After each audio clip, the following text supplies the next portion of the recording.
ഇന്ന് ജാനുവരി 1 നമ്മുടെ ആദ്യത്തെ വ്ളോഗ് ഇവിടെ തുടങ്ങുകയാണ്. നമ്മൾ ചേച്ചിയുടെ വീട്ടിലോട്ട് വന്നേക്കോട്ടെ. എംബ്രോയിഡറി അതേ പിന്നെ ആള് വാ വാ മഞ്ഞേ ഉള്ളത് മഞ്ഞുണ്ട് അവിടുന്ന്. ഇന്നലെ രാത്രി ചേച്ചി നാൻസിക്ക് മെസ്സേജ് അയച്ചിരുന്നു. നാൻസി രാവിലെ ഒന്ന് ഇവിടം വരെ വന്നം, ഇത് ചെയ്തിട്ട് അങ്ങോട്ട് ശരിയാവുന്നില്ല, കുറച്ച് കോംപ്ലിക്കേഷൻസ് ഉണ്ടെന്ന് പറഞ്ഞിട്ട്.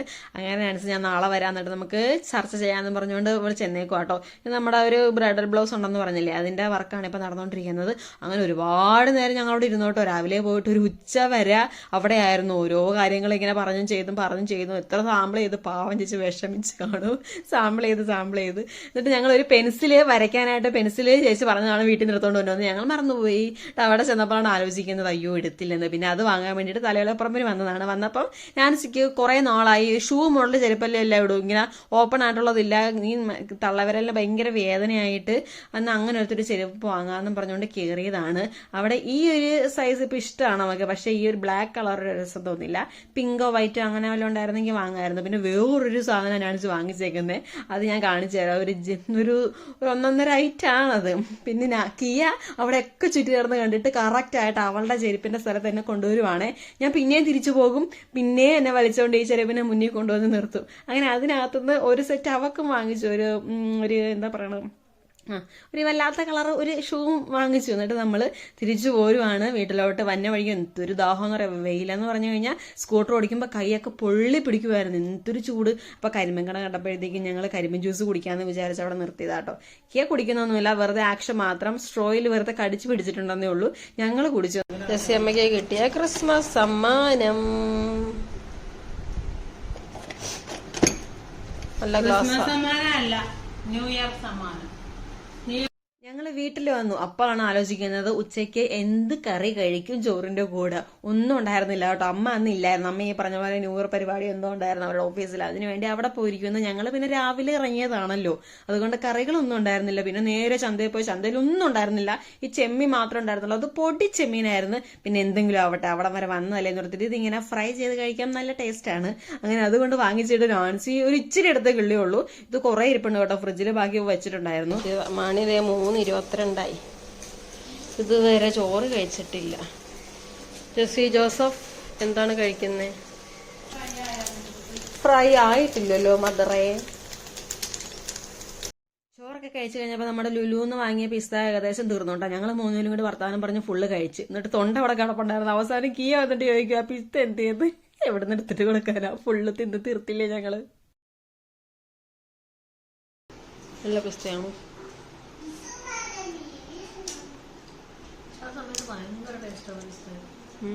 പച്ച കളറിലെ പിസ്ത അല്ലേ, മിക്സാ. അങ്ങനെ എല്ലാ പരിപാടിയും കഴിഞ്ഞ് വന്നപ്പം 5 മണിയായിട്ടുണ്ട്. ഇനി വേണം നമുക്ക് വിന്നറിനെ ഡ്രസ്സ് ചെയ്യാനായിട്ട്. ഇന്ന് രാവിലെ ഇത് ചെയ്യേണ്ടതായിരുന്നു. പിന്നെ നമ്മൾ എംബ്രോയിഡറിയുടെ കാര്യത്തിന് കുറച്ച് ക്ലാരിഫിക്കേഷൻ നടത്താൻ വേണ്ടിയിട്ട് പിന്നെ അങ്ങോട്ട് പോയല്ലോ. അതുകൊണ്ട് ഈ ഉച്ചയ്ക്ക് നമ്മൾ പുറത്തിറങ്ങി കഴിഞ്ഞാൽ നമ്മൾ ഭയങ്കര ക്ഷീണത്തിലായിരിക്കും. പിന്നെ ഭയങ്കര പാടാ, പിന്നെ ഭയങ്കര തിരക്കായതുകൊണ്ട് ഇത് മാറ്റി വെക്കാൻ പറ്റാത്തത് കൊണ്ട് അന്ന് തന്നെ വൈകുന്നേരം നാൻസി പരിപാടി തുടങ്ങുവാണ്. പാനൽ കട്ടാണ് ചെയ്യുന്നത്. പോയ വഴിക്ക് 2 തവണ വീണ് കൈയൊക്കെ പൊട്ടിയേ, അതുകൊണ്ട് കാറ് കൂവി നടക്കുക.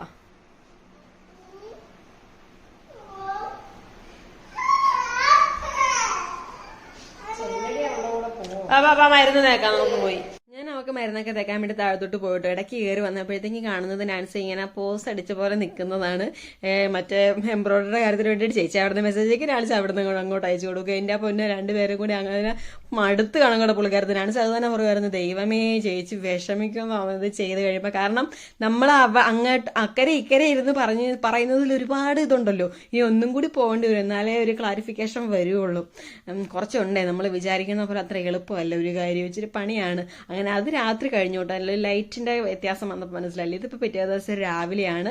വേഗം തന്നെ അതങ്ങ് ഫിനിഷ് ചെയ്ത് തീർത്തിട്ട് വർക്ക് കുറച്ച് വേണമായിരുന്നു. അത് ചെയ്യാനായിട്ട് സ്ലീവിൽ ഇതുപോലെ നെറ്റിന്റെ കൊടുത്തിട്ടുണ്ട് കേട്ടോ. എന്നിട്ട് അവൾ വരച്ച് വെച്ചേക്കുന്നത് കണ്ടില്ലേ, നമ്മൾ 5 രൂപയുടെ പേന മേടിച്ചെന്ന് പറഞ്ഞില്ലായിരുന്നു. ഈ നമ്മളിങ്ങനെ വരച്ചിട്ട് നമുക്ക് വേണ്ടെന്നുണ്ടെങ്കിൽ തേപ്പൂട്ടി ഒന്ന് ചൂടാക്കി വെച്ച് കൊടുത്തിട്ടുണ്ടെങ്കിൽ അത് മാഞ്ഞു പോകും. അപ്പൊ നമ്മുടെ കയ്യിലിരിക്കുന്ന മെറ്റീരിയൽസ് എല്ലാം വാരിപ്പെറുക്കി ഇട്ടിട്ട് ഇതിന് ഏതൊക്കെയാണോ മാച്ച് ആവുന്നതെന്ന് നോക്കണമല്ലോ. ആ ടേബിൾ നിറച്ചും വാരി വെച്ചിട്ടുണ്ട്. അങ്ങനെ എല്ലാം വെച്ച് നോക്കിയിട്ട് ഏകദേശം മാച്ച് ആവുന്നതൊക്കെ ഇങ്ങനെ എടുത്തു സെറ്റാക്കി. അങ്ങനെ നാൻസി അവിടെ നമ്മൾ വർക്ക് ചെയ്യാൻ ഉദ്ദേശിച്ചായിരുന്നു കേട്ടോ, ആ മുകളിലും. പിന്നെ അത് വേണ്ടെന്ന് വെച്ചു. പിന്നെ താഴത്ത് മാത്രമാക്കാന്ന് വിചാരിച്ചു. അങ്ങനെ വരച്ചതൊക്കെ മായ്ച്ച് കളഞ്ഞതാണ്. എല്ലാം പോയി കേട്ടോ, തേപ്പൊട്ടിക്ക് മായ്ച്ചപ്പോൾ പോയിക്കോളാം ആ സാധനം. പിന്നെ ആ പശ ഇങ്ങനെ ഇരിക്കുന്നത് കണ്ടില്ല, ഇങ്ങനെ ഡോട്ടായിട്ട് ഇരിക്കുന്നത് പശയാണ്. നാൻസി ഒരു സാമ്പിള് രാത്രിയിൽ ചെയ്ത് തീർത്തായിരുന്നു കേട്ടോ. എന്നിട്ട് അവൾ ഒറ്റയ്ക്കായിരുന്നു, അവൾക്കത് ഇഷ്ടപ്പെടാഞ്ഞുകൊണ്ട് അത് മുഴുവൻ പറിച്ച് കളഞ്ഞിട്ട് രണ്ടാമത് ഇതിങ്ങനെ ചെയ്ത് വെച്ചു. അങ്ങനെ അവൾ അപ്പുറത്തിരുന്നുകൊണ്ട് ഒരു സ്ലീവ് ചെയ്യുവാണ്, ഞാൻ ഇപ്പുറത്തപ്പോൾ അടുത്ത സ്ലീവ് ഒന്ന് തുടങ്ങി.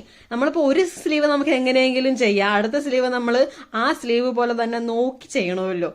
അങ്ങനെ നോക്കി ചെയ്തതിലേക്ക് രണ്ടും രണ്ടായിട്ടിരിക്കും. അതുകൊണ്ട് ഞാൻ നാൻസി ചെയ്തത് അതേപടി എടുത്തു വെച്ചിട്ടാണ് രണ്ടാമത്തെ കൈ ഞാൻ അതേപടി നോക്കി ചെയ്യുവാണ്. തല എങ്ങോട്ടൊക്കെയാണ് പോയേക്കുന്നത്, വടക്കോട്ടും തെക്കോട്ടും ഒക്കെ ആ ഷേപ്പ് നോക്കണമല്ലോ, എന്നാലും ഇച്ചിരി മാറിയൊക്കെ പോകും, അതങ്ങനെയാണല്ലോ. പിന്നെ മുക്കാലും ഞാൻ ചെയ്ത് വെച്ചപ്പോഴത്തേക്കും ഇന്നിപ്പം ജെയ്സന്റെ കസിന് പോകും കേട്ടോ, പിറ്റേ ദിവസം അവള് പോകും. അപ്പം അവൾക്ക് ഒരു ഷർട്ടോ കോട്ടോ പോലത്തെ അങ്ങനെ എന്തെങ്കിലുമൊക്കെ ടാങ്ക് ടോപ്പിന്റെ കൂടെ ഇടാനായിട്ട് വാങ്ങാൻ വേണ്ടി ചേച്ചി വരുവാന്ന് ചോദിച്ചു. അങ്ങനെ ഞാൻ അവളുടെ വിളിക്കാൻ വേണ്ടിയിട്ട് അങ്ങോട്ട് എന്നിട്ട് ഞങ്ങൾ കയറിയതോ ബോയ്സിന്റെ കടയിലാട്ടോ. ഇവളുടെ കൂട്ടുകാരികളെല്ലാം ഇങ്ങനെയാണ് അത്ര, ആൺപിള്ളേരുടെ കടയിൽ കയറിയിട്ടാണ് ടീഷർട്ടും ഷർട്ടൊക്കെ വാങ്ങുന്നത്, ഇതുപോലെ കോട്ട് പോലെയൊക്കെ ഇടാനുള്ളത്. കാരണം അങ്ങനെ വാങ്ങുമ്പോൾ നല്ല സാധനം കിട്ടുമെന്ന് ശരിയായി എനിക്കും തോന്നി. നല്ല രസമുള്ള സാധനമൊക്കെ ആ കടയിലുണ്ടായിരുന്നു കേട്ടോ, നല്ല ടീഷർട്ടുകളും ഷർട്ടൊക്കെ ഉണ്ടായിരുന്നു. പിന്നെ ഒരു കാർഗോ പാന്റ്, ആ ഷർട്ട് ഉറപ്പിച്ചു കേട്ടോ, അത് നല്ലൊരു ഷർട്ടല്ല, ബ്രൗൺ കളറില്ല. പിന്നെ കാർഗോ പാന്റ് നോക്കിയിട്ട് ആദ്യം എടുത്തിട്ടത് ഭയങ്കര നരച്ചതുപോലെ ഇരിക്കുന്നു. പിന്നെ ഞങ്ങൾ ഇച്ചിരി ഡാർക്ക് ആയിട്ടുള്ള എടുത്തു. ഇവളുടെ യഥാർത്ഥ അളവ് 36 ആണ്. പിന്നെ 34 ബോയ്സിന്റെ അത് കറക്റ്റ് ആയിരുന്നു, ഇട്ടൊക്കെ നോക്കി ഞങ്ങൾ. പിന്നെ കാലിന് ഭയങ്കര നീട്ടം കൂടുതലായിരുന്നുകൊണ്ട് പിന്നെ കാല് കുറയ്ക്കാനായിട്ട് നാൻസിയുടെ അടുത്തോട്ട് വന്നു. ലെങ്ത് ഒക്കെ ഇച്ചിരി കുറച്ച് സെറ്റാക്കി എടുത്തിട്ടുണ്ട്. നല്ല പാൻറ്റായിരുന്നു, കൊള്ളായിരുന്നു. അങ്ങനെ അതെല്ലാം കഴിഞ്ഞിട്ട് വേണമായിരുന്നു അടുത്ത നമ്മുടെ പെൻഡിങ്ങിൽ ഇട്ടേക്കുവാണല്ലോ ഇത്. ഞാൻ പോയ സമയത്ത് കിയാരൻ നാൻസി നോക്കുമായിരുന്നു കേട്ടോ. അവളെ നോക്കിക്കൊണ്ട് ഇത് സ്റ്റിച്ച് ചെയ്യാൻ പറ്റില്ല.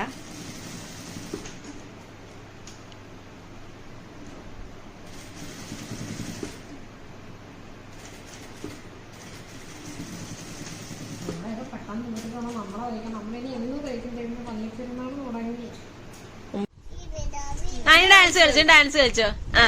പാട്ട് പാടുക ചോദിച്ചു. പാട്ട് എന്നാ പാട്ടാ പാടുന്ന? പാട്ട് പാട്. പൊട്ടറ്റോയാ? പാട്ട് പാട്, ഡാൻസ് കളിക്ക്.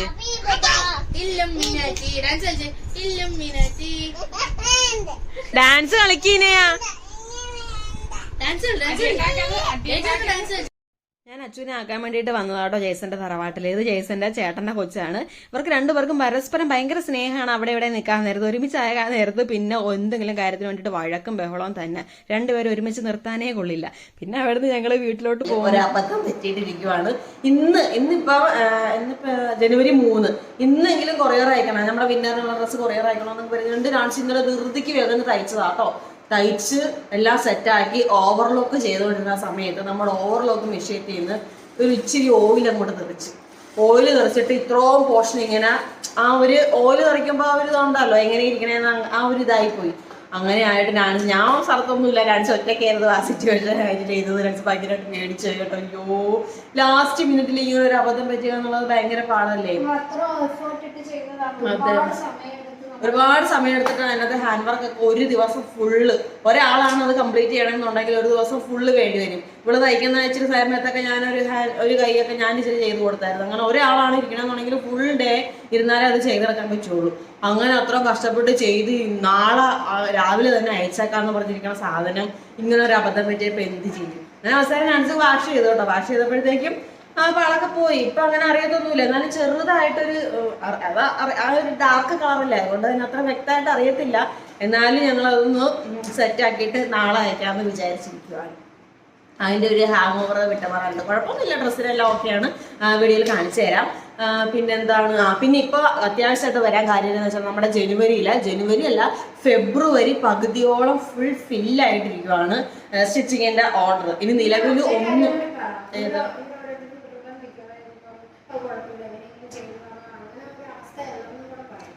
ജനുവരി ഫുള്ള് ഫില്ലായിട്ടിരിക്കുകയാണ്. ഫുള്ള് ഫില്ലെന്ന് വെച്ചാൽ ഭയങ്കര ടൈറ്റ്. ഓരോരുത്തരും വന്നിട്ട് ഒരുപാട് പേര് വന്നിട്ട് നമ്മുടെ വീട് അന്വേഷിച്ച് വീട് തപ്പി പിടിച്ച് വന്നവരുണ്ടല്ലോ. നമ്മൾ നിങ്ങൾക്ക് അറിയാലോ, ഓൺലൈൻ വഴി ഒരു ഓർഡർ ഇപ്പൊ നിലവിൽ എടുക്കുന്നില്ല. നമ്മുടെ വീട് തപ്പി കണ്ടുപിടിച്ച് വരുന്നവരുടെ ഓർഡറാണ് നമ്മൾ എടുക്കുന്നത്. എങ്ങനെയെങ്കിലും ഒന്ന് ചെയ്തതെന്ന് പറയുന്നത് നമ്മൾ എടുക്കും. ഈ ജാനുവരി 1st നമ്മൾ എടുക്കരുതെന്ന് വിചാരിച്ചതാണ്. കാര്യം എന്ന് വെച്ചാൽ ഞങ്ങളെ പള്ളിപ്പെരുന്നാൾ വരുന്നുണ്ട്. നമുക്ക് ഓണം മുതലേ വേറെ യൂട്യൂബിൽ വീഡിയോ ഇടുന്ന സമയം മുതൽ നമുക്ക് നമ്മുടെ ഒരു ഡ്രസ്സും തയ്ച്ചിട്ടില്ല. നമുക്ക് വേണ്ടി വാങ്ങിക്കുന്ന എല്ലാ അലമാരിക്കകത്ത് അങ്ങനെ ഇരിക്കുകയാണ്. ഒന്നും തയ്ച്ച് നോക്കിയിട്ടില്ല, നമ്മൾ ഇടുന്നില്ല. ഓണത്തിനില്ലായിരുന്നു, ക്രിസ്മസിന് പുതിയ കോടി ഉണ്ടായിരുന്നില്ല, ഒന്നും ഉണ്ടായിരുന്നില്ല. അത്യാവശ്യത്തിന് വേണ്ടിയിട്ട് പുറത്തുനിന്ന് പോയി വാങ്ങുന്നതാണ്, നിങ്ങൾ കാണുന്നതാണല്ലോ വീഡിയോ. അപ്പോൾ മറ്റുള്ളവരുടെ സാധനം നമ്മൾ ഏറ്റെടുത്ത് കഴിഞ്ഞാൽ നമ്മൾ സമയത്ത് ചെയ്തു കൊടുക്കുക എന്നുള്ളതാണല്ലോ നമ്മുടെ കർത്തവ്യം. അതുകൊണ്ട് തന്നെ നമ്മൾ നമ്മുടേത് മാറ്റി വെക്കും, അവരുടെ ചെയ്ത് തീർക്കും. അങ്ങനെയാണ് ശരിക്കും നടന്നുകൊണ്ടിരിക്കുന്നത്. അപ്പൊ നിലവില് ഞങ്ങൾ പള്ളിപ്പെരുന്നാൾ വരുന്നുണ്ട് ജനുവരി ഫസ്റ്റ് വീക്ക് 9, 10, 11. അപ്പൊ നമുക്ക് വേണ്ടിയിട്ട് എന്തെങ്കിലും ഡ്രസ്സ് ചെയ്യണമല്ലോ. നമുക്ക് ഉണ്ടെന്ന് വെച്ചാൽ ഞാന്, നാൻസി, കിയ, അമ്മ, ഇപ്പൊ തന്നെ അതിലെ 4 പേര്. 4 പേർക്ക് 4 ജോഡി എന്ന് പറയുമ്പോൾ 4 പോരാ, ഒരാൾക്ക് 2 വെച്ച് ചെയ്യണം. ഇപ്പൊ നടക്കാൻ തമ്പുരാനറിയാം. അങ്ങനെ ഞങ്ങൾ ഫസ്റ്റ് വീക്ക് ഞങ്ങൾക്ക് വേണ്ടി മാറ്റി വെച്ചേക്കുമായിരുന്നു. പക്ഷെ അവിടെ ഇപ്പൊ ഫില്ലായിട്ടിരിക്കുവാണ്. 15-ആം തീയതി കഴിഞ്ഞിട്ടായിരുന്നു ഓർഡർ എടുത്തത്. പിന്നെ അത്യാവശ്യക്കാർ വന്നിട്ട് എങ്ങനെയെങ്കിലും ഒന്ന് ചെയ്തത് എങ്ങനെയെങ്കിലും എന്ന് പറഞ്ഞുകൊണ്ട് നിൽക്കുക. അപ്പൊ നമ്മൾ അങ്ങനെ എടുക്കുന്ന ഓർഡർ ഉണ്ടല്ലോ, അങ്ങനെ എടുത്തിട്ട് ഇപ്പം ഒരു കർച്ചീഫിന്റെ അറ്റം ഒന്ന് അടിക്കണമല്ലോ. ആ അടിക്കാനുള്ള അങ്ങനെ ഒരു സാധനം അടിക്കാൻ പോലും പറ്റാത്തത്ര നല്ല ഞങ്ങളെ എവിടെ തിരികെ കയറ്റിയതാണ് ആലോചിച്ചുകൊണ്ടിരിക്കുന്നത്. അപ്പൊ നാൻസിക്ക് ഒരു പീറ്റർ പാകളുടെ വർക്കൊക്കെ ചെയ്യണമെന്ന് പറഞ്ഞിട്ടുണ്ട്. ഞാൻ ഈ കുരുത്തകത്തോട് പറഞ്ഞു വേഗത അത് മാർക്ക് ചെയ്ത് തരുവാന്നുണ്ടെങ്കിൽ തയ്യൽ എനിക്ക് എന്റെ സൗകര്യം. ഞാൻ അത്ര സ്പീഡുള്ള ആളല്ല, എനിക്ക് നല്ല ടൈം എടുത്താൽ ഞാൻ ഓരോന്നും ചെയ്യും. അത് നല്ല സമയം എടുക്കും. നല്ല സാധനങ്ങൾ വേണമെന്നാണ് ആഗ്രഹം, അതായത് പെർഫെക്റ്റ് ആയിട്ട് വേണമെന്നാണ് ആഗ്രഹം.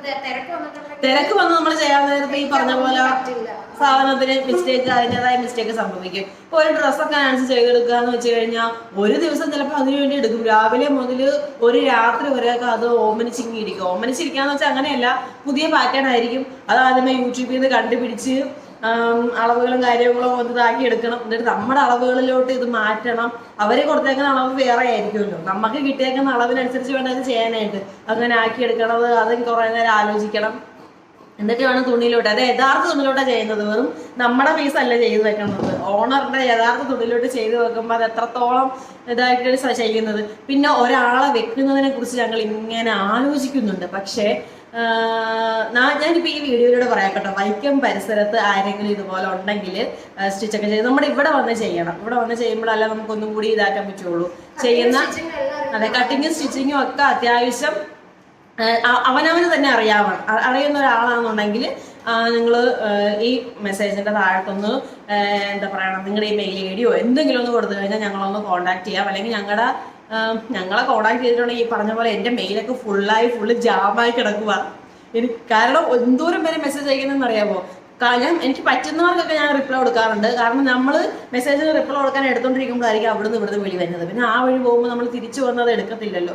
ഒരുപാട് അയർലൻഡിൽ നിന്ന് വിളിക്കുന്നുണ്ട്, ലണ്ടനിൽ നിന്ന് പറയുന്നുണ്ട്. ഞാൻ നാട്ടിൽ വരുമ്പം എൻ്റെ വീട് അവിടെയാണ്, എനിക്ക് 5-6 ഡ്രസ്സ് വേണം എന്നൊക്കെ പറയുന്നുണ്ട്. പക്ഷേ നമ്മൾ എങ്ങനെ എടുക്കും? ചെയ്യണ്ടേ? അതാണ് പ്രശ്നം. ഞങ്ങൾക്ക് ഇതൊക്കെ ചെയ്യാൻ ഭയങ്കര ഇഷ്ടമാണ്. പുതിയ പാറ്റേൺ കാണുമ്പോൾ അത് പരീക്ഷിക്കാനും ഒക്കെ നാൻസിക്ക് ഭയങ്കര ഇഷ്ടമാണ്. പക്ഷേ സമയത്തിന്റെ കുഴപ്പമാണ്. ഒരാളെ വെച്ചിട്ട് അയാളോട് നമുക്ക് ഫുൾ ഇട്ട് കൊടുക്കാൻ പറ്റത്തില്ലല്ലോ. നമ്മുടെ റിസ്കിലല്ലേ നമ്മൾ ഓർഡർ എടുക്കുന്നത്. അതുകൊണ്ടാണ് ആളെ വെക്കാണ്ട് ഇവള് തന്നെ ചെയ്യുന്നത്. എന്താണെങ്കിലും ഇവള് തന്നെ ഉണ്ടാക്കുന്ന മിസ്റ്റേക്ക് ആണല്ലോ പിന്നെ അതിൽ വരുന്നത്. അതാണ് പുള്ളിക്കാരത്തേക്ക് തൃപ്തിയാവുന്നതാണ് നമ്മൾ അങ്ങനെ ചെയ്യുന്നത്. പക്ഷെ നമുക്ക് ഇമ്മീഡിയറ്റ് ആയിട്ട് ഒരാളെ വേണം. ആളില്ല എന്നുണ്ടെങ്കിൽ ഇനി മുന്നോട്ട് പോകാൻ പറ്റത്തില്ല. അപ്പൊ ഈ വീഡിയോ കാണുന്ന നിങ്ങൾക്ക് പരിചയത്തിൽ വല്ലവരും ഉണ്ടെന്നുണ്ടെങ്കിൽ എല്ലാ തുണികളും കൈകാര്യം ചെയ്യാൻ പറ്റണം. ജോർജറ്റ്, ഷിഫോൺ, ഇങ്ങനെ കോട്ടൺ മാത്രമല്ലാണ്ട് എല്ലാ തുണികളും ഉണ്ടല്ലോ. ജോർജറ്റൊക്കെ ഈ പറഞ്ഞ പോലെ ഒരു തുടക്കക്കാർക്ക് കൈകാര്യം ചെയ്യാൻ നല്ല ബുദ്ധിമുട്ടായിരിക്കും. അങ്ങനെ എല്ലാം കൈകാര്യം ചെയ്യുന്ന ഒരാളുണ്ടെങ്കിൽ ഈ മെസ്സേജിന്റെ താഴത്ത് അതെ എക്സ്പീരിയൻസ് ആയിട്ടുള്ള ഒരാൾ കേട്ടോ. എക്സ്പീരിയൻസ് വേണം, കാരണം അല്ലെങ്കിൽ നടക്കത്തില്ല. ഞങ്ങൾ ആദ്യം വിചാരിച്ചത് എക്സ്പീരിയൻസ് ഇല്ലെങ്കിലും കുഴപ്പമില്ല, ഒരാളെ എടുത്തിട്ട് നമ്മുടെ രീതിയിലോട്ട് ആക്കി എടുക്കാമെന്ന് വിചാരിച്ചു. പക്ഷെ അത് നമ്മൾ ഈ പറഞ്ഞ പോലെ മറ്റുള്ളവരുടെ തുണിയിൽ പോസിബിൾ അല്ല. അതുകൊണ്ട് തന്നെ എക്സ്പീരിയൻസ് ആയിട്ടുള്ള ഒരാളാണെങ്കിൽ വൈക്കം പരിസരത്തുണ്ടെങ്കിൽ നിങ്ങൾ ഈ മെസ്സേജിന്റെ ഈ വീഡിയോയുടെ താഴത്തൊന്ന് കോണ്ടാക്ട് ഡീറ്റെയിൽസ് ഒന്നും കൊടുക്കണ്ട, എനിക്ക് താല്പര്യമുണ്ടെന്ന് പറഞ്ഞാൽ മതി. പിന്നെ ഞാൻ അത് ഫോളോ അപ്പ് ചെയ്തെടുത്തോളാം, റിപ്ലൈ ഒന്ന് സെറ്റാക്കി എടുത്തോളാം. പിന്നെന്താണ്, ഇപ്പൊ നിലവില് ജാനുവരി ഫെബ്രുവരി ഫില്ലായിട്ടിരിക്കുവാണ്. ഫെബ്രുവരിന്റെ ലാസ്റ്റ് വീക്ക് കൂടി മാത്രമേ ഗ്യാപ്പുള്ളൂ. അതിപ്പോ രണ്ടും ഇന്നൊരു ചേച്ചി വന്ന് ഇന്നും ഇന്നലെയൊക്കെ ഓരോരുത്തർ വന്നിട്ട് ഇതുപോലെ തയ്ച്ചു വരുമോന്ന് ചോദിക്കാൻ നേരത്ത് നാൻസി നിലവിലുള്ള ഡേറ്റ് ഫുള്ള് ഫില്ലായി, ഇനി ഫെബ്രുവരി കഴിഞ്ഞോളെന്ന് പറയുമ്പം ഫെബ്രുവരി പകുതി കഴിഞ്ഞോളെന്ന് പറയുമ്പോൾ അവർ സമ്മതിക്കുക. കാരണം ഇവളെ കൊണ്ട് ചെയ്യിക്കാനുള്ള താല്പര്യമുള്ളവരുണ്ട്. ചിലവര് അത്യാവശ്യം അല്ലാത്തവർ സമ്മതിച്ച് തുണി മേടിച്ച് വെക്കും. അങ്ങനെയാണ് നമുക്ക് അടുത്ത മാസം ഫില്ലായി പോകുന്നത്. ഞാൻ ഓർക്കുമായിരുന്നു ഒരു ദിവസം ഇതുപോലെ ഞാൻ ഡോക്ടറെ കാണാൻ വേണ്ടിയിട്ട് എറണാകുളത്ത് പോയായിരുന്നു ഈ അലർജി പ്രശ്നത്തിന്. ജനുവരിയിലാണ് ഞാൻ പോകുന്നത്. എനിക്ക് അപ്പോയിൻമെന്റ് കിട്ടുന്നത് ഏപ്രിലില്. അപ്പൊ ഞാൻ ഓർത്ത് ദൈവമേ മനുഷ്യൻ ചാകുമല്ല ചത്തിട്ടേ കിട്ടുമല്ലോ അപ്പോയിന്റ്മെന്റ് ഡോക്ടറിന്റെ. അതുപോലത്തെ അവസ്ഥയാണ് ഇപ്പം. അത്യാവശ്യപ്പെട്ട ഒരു തുണി കിട്ടണമെന്നുണ്ടെങ്കിൽ ഇവിടെ തയ്പ്പിച്ച് നിങ്ങൾക്ക് എല്ലാവർക്കും അറിയാൻ പറ്റും ലാസ്റ്റ് മിനിറ്റിലായിരിക്കും നിങ്ങൾക്ക് ഡ്രസ്സ് കിട്ടിയേക്കുന്നത്. അത്യാവശ്യം ആ ഒരു ഡേറ്റ് പറഞ്ഞിട്ടുണ്ടെങ്കിൽ ആ ഡേറ്റിൽ ഫിക്സ് ആയിരിക്കും. പക്ഷെ എന്താണ് അത് വല്ല കല്യാണമോ അങ്ങനെയൊക്കെ ഉണ്ടെങ്കിൽ ഉറപ്പായിട്ടും കൊടുക്കും. പിന്നെ വിളിച്ചു ചോദിക്കും എന്താ അങ്ങോട്ടും ഇങ്ങോട്ടോ മാറ്റാൻ പറ്റുമോ. അങ്ങനെ ചിലവര് മുൻപേ ഡേറ്റ് പറയുന്നവരുണ്ടല്ലോ, മുഖ്യ മുഹൂർത്തം അല്ലാണ്ട് ഒരാഴ്ചയൊക്കെ മുന്നേ കയറ്റിയിട്ട് ഡേറ്റ് പറഞ്ഞ് മേടിച്ചോണ്ട് പോകുന്നവരുണ്ട്. അങ്ങനെയുള്ളവരോടൊക്കെ വിളിച്ച് പറഞ്ഞിട്ട് നാൻസി സെറ്റാക്കാനാണ് പതിവ്. പിറ്റേ ദിവസം അവർ ഓക്കെ പറയാം, അങ്ങനെയാണ് ചെയ്യുന്നത്. അപ്പൊ ഇതാണ് അവസ്ഥ. അതുകൊണ്ട് നമ്മുടെ ഈ വീഡിയോ കാണുന്നവർ വല്ലവരും ഇനി വരാൻ ഉദ്ദേശിക്കുന്നുണ്ടെങ്കിൽ ജനുവരി ഫെബ്രുവരി ഫുള്ള് ഫില്ലാണ്. ഇതിനിടയ്ക്ക് ഞങ്ങൾക്ക് ഒരാളെ കിട്ടിക്കഴിഞ്ഞാൽ ഉറപ്പായിട്ട് നമ്മൾ അതേക്കും ഓർഡറുകൾ എടുക്കുന്നതായിരിക്കും. അപ്പൊ ഇത്രയോട് പറയാനായിട്ട്. നമ്മുടെ മെഷീൻ ഉണ്ടല്ലോ, ഞാൻ ഈ മെഷീനെ ഉപയോഗിക്കുള്ളൂ കേട്ടോ. ഇത് പോയ ശേഷം ആ മെഷീൻ ഉപയോഗിച്ചിട്ടില്ല. ഞാൻ 2 തവണ ഇരുന്ന് ഞാൻ ഇരിക്കുമ്പം എനിക്കൊരു പ്രശ്നമുണ്ട്. ഞാൻ പല നാട് വിട്ട് മെഷീനുമായിട്ട് വല്ല നാട് വിട്ട് പോയിട്ട് ഇത് പഠിക്കണമെന്നുണ്ടെങ്കിൽ ഇവിടെ നിർത്തി എന്നെ പഠിപ്പിക്കാൻ അവിടെ നിന്ന് ഇവിടെ നിന്നൊക്കെ വിളി വരും. അപ്പൊ ഞാൻ ആ വഴി പോകും, എന്റെ ഫ്ലോ പോകും. ഞാൻ നൂല് കയറ്റാനൊക്കെ പഠിച്ചു വെച്ചതാണ്. ഇപ്പൊ ഞാൻ മറന്നുപോയി. ഇത് കുറെ നൂലിങ്ങനെ കയറ്റി എടുക്കണമല്ലോ. അടിയിൽ കയറ്റാനും ഒക്കെ പഠിച്ചതാ. അതൊക്കെ ഞാൻ ഇപ്പൊ മറന്നുപോയി കേട്ടോ. അത്യാവശ്യത്തിന് എടുക്കാൻ നേരത്ത് ഞാൻ മറന്നു പോകും. കാരണം നമ്മൾ ഡെയിലി ചെയ്താലല്ലേ പഠിച്ചു വെക്കുള്ളൂ. നാൻസി നമ്മൾ ഈ മെഷീൻ വാങ്ങാൻ വേണ്ടി പോയപ്പോൾ ഉണ്ടല്ലോ, നമ്മുടെ മെക്കാനിക്കൽ ചേട്ടൻ പറഞ്ഞ് ഒരു മെഷീനുണ്ട് കുറവിലങ്ങാടുണ്ട്, നല്ല മെഷീനാ, ജാക്ക് F5 ആണെന്ന് പറഞ്ഞ്. അപ്പൊ ഞങ്ങൾ ആണോ ഏറ്റവും പുതിയതാണ് F5 എന്നുള്ളത്. ആ ചേട്ടൻ ഇതുപോലെ ഒരു ചേട്ടൻ മേടിച്ചതാണ്. മേടിച്ചിട്ട് പുള്ളി ഗൾഫിന് പോയി. അതുകൊണ്ട് ഗൾഫിന് പോണതുകൊണ്ട് വേറൊരു തയ്യക്കട നടത്തുന്ന ഒരു ചേട്ടൻ അത് വാങ്ങിച്ചു വെച്ചേക്കുവാണ്. പുള്ളിക്ക് പക്ഷെ അത് വേണമെന്നില്ല. പുള്ളിക്ക് അത് സെയിൽ ചെയ്യാൻ പുള്ളി താല്പര്യപ്പെടുവാണ്. ഒന്നില്ലെങ്കിൽ പുള്ളിയുടെ കടയിൽ നിലവിലിരിക്കണമെന്ന് വേണമെങ്കിൽ വാങ്ങാം. അത് 15 രൂപ 14 രൂപയൊക്കെ പറഞ്ഞുകൊണ്ടിരുന്നത്. വർഷങ്ങളുടെ പഴക്കമുള്ള ചാക്കാണ്. അല്ലെങ്കിൽ നിങ്ങൾക്ക് ഈ പുതിയ ചാക്ക് വാങ്ങാന്ന് പറഞ്ഞു. അപ്പൊ F5 എന്നാണ് നമ്മുടെ മനസ്സിൽ. അപ്പൊ നമ്മളിവിടെ വില ചോദിച്ചപ്പോൾ 24,500 എങ്ങാണ്ടാകും. അപ്പൊ ഞങ്ങളോർത്ത് പുള്ളി പറഞ്ഞു പുള്ളി 19 രൂപയാണ് പറയുന്നത്. നിങ്ങൾ പറഞ്ഞത് എന്നാന്ന് വെച്ചാൽ ചെയ്തത്, ഇതിനകത്ത് ഞാൻ ഇടപെടുന്നില്ലെന്ന് പറഞ്ഞു. അങ്ങനെ ഞങ്ങൾ എന്ത് ചെയ്തു, 18 പറയാന്ന് പറഞ്ഞുകൊണ്ട് ഇവിടുന്ന് ഇറങ്ങി. 20 രൂപ കൊണ്ടാണ് പോണത്. സെക്കൻഡ് ഹാൻഡ് മെഷീനാണല്ലോ. അപ്പൊ ഞങ്ങൾ അവിടെ ചെന്നിട്ട് ആ ചേട്ടൻ പറഞ്ഞു ഞാനിത് ഉപയോഗിച്ചിട്ടില്ല, പുത്തൻ മെഷീനാണ്. അവിടെ ചെന്നപ്പോഴാണ് ഞങ്ങൾ അറിയുന്നത് F4 ആണിത്. നാൻസി ഇടതും F4 ആണ്. പക്ഷെ പുതിയതാണത്. F5 വന്നതിന് തൊട്ട് മുന്നേ ഉള്ളതാണ് F4 എന്നാണ് ചേട്ടൻ പറയണത്. നമ്മളത് വിശ്വസിച്ചല്ലേ പറ്റുള്ളൂ. അപ്പോൾ വ്യത്യാസമൊക്കെ ഉണ്ട് കേട്ടോ. നാൻസിയുടെ മെഷീനാണ് തമ്മിൽ ചെറിയ കാരണം ഓരോ തവണ ഒരു മാറ്റങ്ങൾ വരുത്തുമല്ലോ, അതിൻ്റെതായ വ്യത്യാസങ്ങൾ അതിനും തമ്മിലുണ്ട്. പക്ഷേ F5 അല്ല, F5 എന്ന് പറഞ്ഞ് ഞങ്ങൾ പോയപ്പോൾ F4 ആണ് ഞങ്ങൾക്ക് കിട്ടിയത്. പക്ഷെ അവിടം വരെ ചെന്നതല്ലേ, കുറവിലങ്ങാട് ഏതോ ഒരു മലമുകളിലോട്ടാണ് നമ്മളെ മെഷീൻ പോയത്. അപ്പൊ ആ ചേട്ടൻ 18,500 പറഞ്ഞു. 19 നിന്ന് 18,500 പറഞ്ഞു. അപ്പൊ ഞങ്ങളിങ്ങനെ ആലോചിച്ച് 18,500 അല്ലല്ലേ ആദ്യം എത്രയാണ് പറഞ്ഞത്? 19 പറഞ്ഞു. പുള്ളി 19 പറഞ്ഞ് 19 എനിക്ക് തരാൻ പറ്റുള്ളൂ എന്ന് പറഞ്ഞു. അപ്പൊ ഞങ്ങളിങ്ങനെ പോണോ വീട്ടിലോട്ട് തിരിച്ച് പോകാനെന്നുള്ള രീതിയിൽ നിൽക്കുക.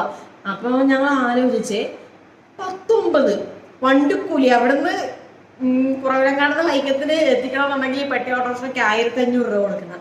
19 20,500 രൂപയാ പുതിയ മെഷീന്. പുതിയ സാധനം പുതിയതാണെങ്കിലും പറയാമല്ലോ. പുതിയ മെഷീന് നമ്മുടെ വീട്ടിൽ തൊട്ടപ്പുറത്താണ് അശ്വതി കട, തയ്യൽ മെഷീൻ്റെ കട. അവിടെ നിന്ന് 24,500 രൂപ മേടിക്കാതെ ഇങ്ങനെ ഈ പൈസയാണെന്നുണ്ടെങ്കിൽ. അപ്പൊ ഞങ്ങളിങ്ങനെ പറഞ്ഞപ്പോൾ ആ ചേട്ടാ വന്നൊരു കാര്യം ചെയ്യാം, ഒരു 500 രൂപ കുറച്ച് തരാം എന്ന് പറഞ്ഞുകൊണ്ട് പുള്ളി 500 രൂപ കുറച്ച് തന്നത് 18,500. 18,500 സാധനം ഓട്ടോക്കാരനും ഒരു 300 രൂപ കുറച്ച് 1,200 രൂപ.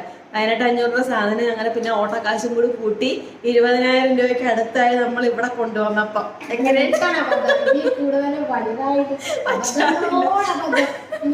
എന്നിട്ട് മെഷീനൊന്നും കുഴപ്പമില്ലാട്ടെ, മെഷീനൊക്കെ കണ്ടീഷൻ മെഷീനാണ്. പക്ഷെ എന്നാലും അങ്ങനെ അല്ലല്ലോ, ഇച്ചിരി കൂടി പൈസ കിട്ടാ പുതിയത് വാങ്ങാറുന്നല്ലോ, F5 വാങ്ങാറുന്നല്ലോ. അതാണ് ഇത് സംഗതി.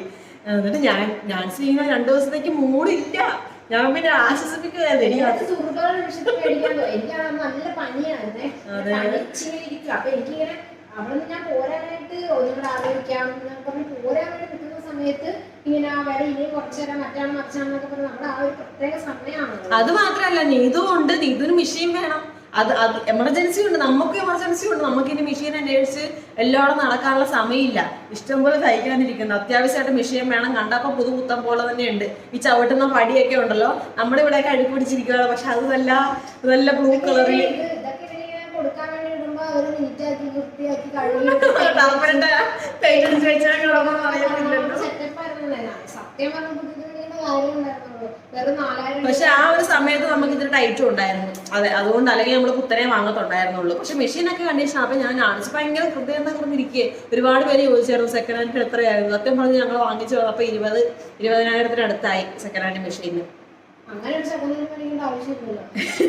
ഒരു 15 രൂപ 13 രൂപ റേഞ്ച് മതിയായിരുന്നു. പക്ഷെ എന്നിട്ട് എന്നെ ഉപയോഗിക്കൊന്നുമില്ല. അപ്പൊ ഞാൻ അത് മേടിച്ചപ്പോ തന്നെ പറഞ്ഞായിരുന്നു ഇതൊരു രാശിയില്ലാത്ത മെഷീനാണെന്ന് തോന്നുന്നത്. കാര്യം എന്താണെന്ന് വെച്ചാൽ ആദ്യം മേടിച്ചാൽ ഗൾഫിൽ പോയി, രണ്ടാമത് മേടിച്ച ചേട്ടൻ ഇത് ഉപയോഗിക്കുന്നില്ല, വീട്ടിലിട്ടേക്കുവാണ്. പുള്ളിക്ക് അപ്പൊ നമ്മുടെ സിറ്റുവേഷൻ എന്താണ്, ഇതുണ്ട് എന്നാലും ഇടയ്ക്ക് അതൊന്ന് തയ്ക്കാന്ന് വെച്ചാലും ഉണ്ടല്ലോ. ഇവക്ക് കയ്യിലാണെങ്കിൽ മെഷീൻ ഇതാണ്, ഇവിടെ വീട്ടിൽ ചാട്ടി പുറപ്പിക്കുന്ന മെഷീൻ ഇതാണല്ലോ. അപ്പൊ ഇവക്ക് ഇതേ പറ്റുള്ളൂ, ഇവ അതിനകത്തോട്ട് കയറുന്നുമില്ല. അങ്ങനെ ഒരു എന്താ പറയണ, ഒരു പുള്ളിക്ക് അത്ര ഇതല്ല,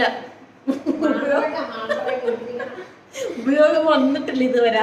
അവിടെ ഇരിക്കുകയാണ് ഞാൻ ചെയ്തിട്ട്. ഇവളുടെ മെഷീന്റെ കവറൊക്കെ ഉണ്ടായിരുന്നു, ആ കവറൊക്കെ ഇട്ടിപ്പോ പൊടിയടിക്കാതെ വെച്ചേക്കുവാണ്. ഇനി ഒരാള് വന്നിട്ട് വേണം അതിന് ഉപയോഗം ആവാനായിട്ട്.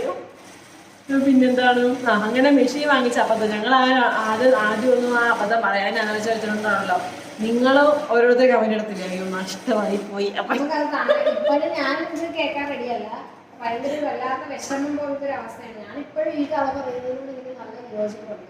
എനിക്ക് എപ്പോഴും കുറെ കിട്ടുന്ന അബദ്ധങ്ങളാരും പറയാതെ ചില അബദ്ധങ്ങൾ ഇതുപോലെ ഇങ്ങനെ ഇതൊക്കെ റിവീൽ ചെയ്യാൻ ഭയങ്കര ആഗ്രഹമാണ്. മറ്റു അബദ്ധങ്ങളൊക്കെ നിങ്ങളോട് ചെയ്യുന്ന മനസ്സിലാവും. അല്ല, ഇതൊക്കെ എല്ലാവരുടെ ജീവിതത്തിൽ സംഭവിക്കുന്ന ഇതേ അബദ്ധങ്ങളൊക്കെ മര്യാദ അവിടുന്ന് വേണ്ട ചേട്ടാന്ന് പറഞ്ഞ് പോരേണ്ട കാര്യം ഉണ്ടായിരുന്നുള്ളൂ. പക്ഷെ ഒരുപാട് പേര് കമന്റ് ഇട്ടത് ഞാൻ കണ്ടായിരുന്നു. നമ്മുടെ നീത് ഇപ്പൊ വരുന്നില്ലെന്ന് പറഞ്ഞപ്പോ ഒരു ചേച്ചി ചോദിച്ചായിരുന്നു മെഷീൻ കൊടുക്കുന്നുണ്ടോന്ന്. പക്ഷെ മെഷീൻ കൊടുക്കുന്നില്ല. ഇത്രയും കഷ്ടപ്പെട്ട് ഞങ്ങൾ ആ മല കയറി പോയി വാങ്ങിച്ചിട്ടുണ്ടെന്ന മെഷീനാണ്. അതെ, ഇതിവിടെ ഇരിക്കും. ഇത് ഒരുപാട് പേരുടെ കൈ പറഞ്ഞ ആ മെഷീൻ ഒരു മനസ്സുണ്ടെങ്കിൽ അത് എന്നെ രാഗും. എന്നെ ആരെങ്കിലും അത് ഉപയോഗിക്കുന്നതായിരിക്കും മെഷീൻ പറയണത്. ഇതെന്താന്ന് നമ്മൾ കൊടുക്കത്തില്ല. നമ്മുടെ ഇനിയുള്ള ജീവിതം എന്താണെങ്കിലും ഇതായിരിക്കും. ശാപം മാറ്റാൻ പറ്റുമോ? അങ്ങനെ ആ മെഷീന്റെ ശാപം നമ്മൾ മാറ്റുന്നതായിരിക്കും. അപ്പൊ അതിനുള്ള ആരാണ് വരാൻ പോകുന്നത്? ആരെങ്കിലും അപ്പൊ സ്റ്റിച്ചിങ്ങൊക്കെ അറിയാൻ നമ്മുടെ ഈ വൈക്കം പരിസരമാണെന്നുണ്ടെങ്കിൽ നിങ്ങൾ തന്നെ കേട്ടോ. ഫസ്റ്റ് ആയിട്ടും എക്സ്പീരിയൻസ് ഉള്ളവർ മാത്രം പറഞ്ഞാൽ മതി. കാരണം എനിക്ക് എക്സ്പീരിയൻസ് ഇല്ല, പറഞ്ഞ് മനസ്സിലാക്കാനുള്ള കഴിവ് എനിക്കില്ല. കഴിവ് എനിക്ക് അറിയില്ല.